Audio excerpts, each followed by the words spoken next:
Good evening and welcome to a new edition of A Daily Debate. It's quite amazing how something so small can be so vicious. In recent investigation revealing, so to speak, it seems that the perpetrators of the tragic incident in St. Peter's Church were trained by the terrorist brotherhood in Qatar. The mastermind, someone called the doctor, who is replacing the leadership of the terrorist brotherhood here in Egypt, who is Ahmed Kamal, who was recently assassinated by the police or killed by the police. And he was linked to a number of terrorist incidents here in Egypt and the killing of top officials here in Egypt.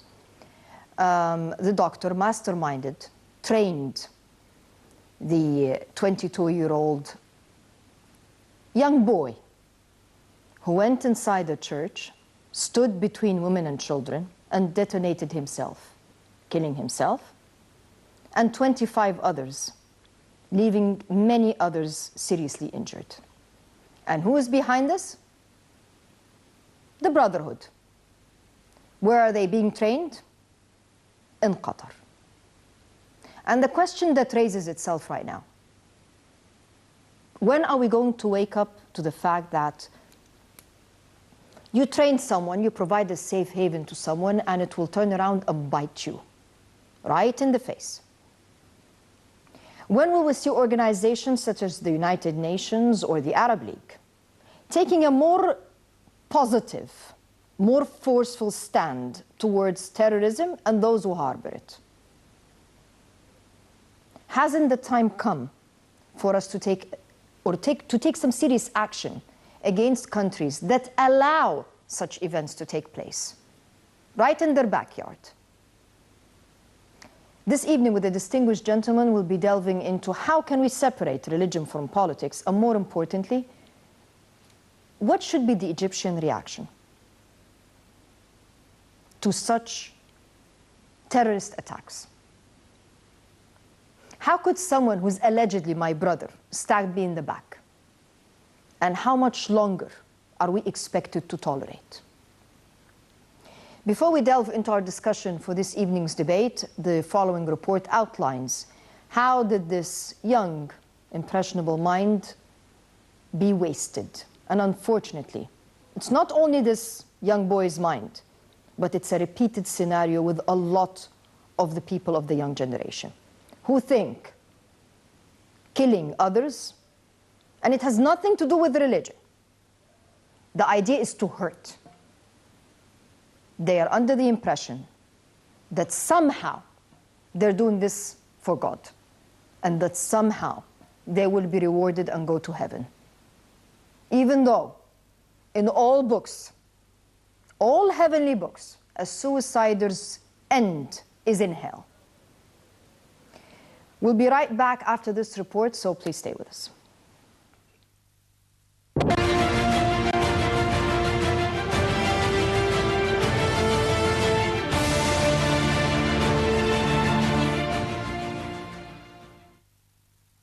According to a preliminary investigation, the organizer of the terrorist act was a Brotherhood member who traveled to Qatar, where he came under the influence of the local Brotherhood cell formed of those who fled from Egypt.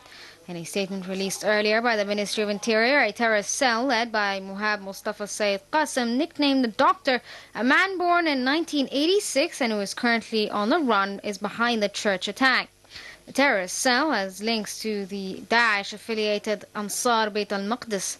According to official reports, Qasim traveled to Qatar in 2015 and met with leading members of the Brotherhood who encouraged and convinced him to carry out the terrorist attack in Egypt.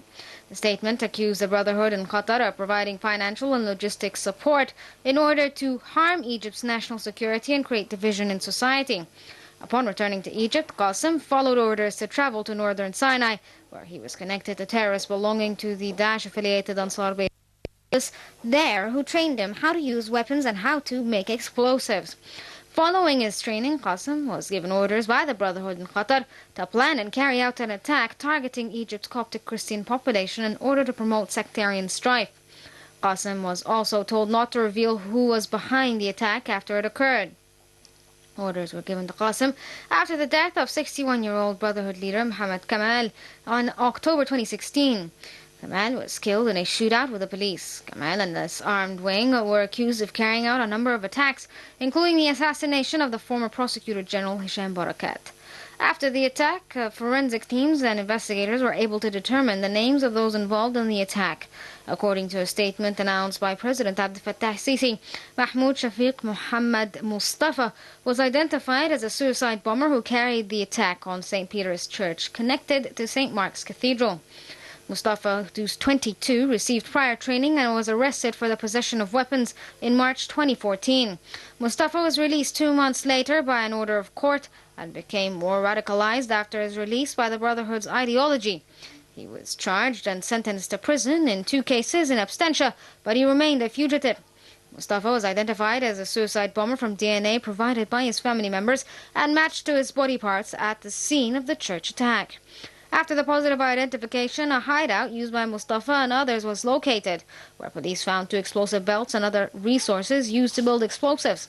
Moreover, a number of individuals were also arrested at the hideouts, including Rami Muhammad Abdel Hamid Abdel Ghani, who is accused of preparing the suicide belt. Others arrested, including Muhammad Hamdi Abdel Hamid Abdel Ghani and Mohsen Mustafa Sayyid Qasim, as well as Ola Hussein Muhammad Ali. Ola is the wife of one of those accused, while Mohsen is the brother of the leader of the cell. The bombing on Sunday was one of the deadliest, targeting civilians, mostly women and children, in recent years, killing 25 and leaving many others injured.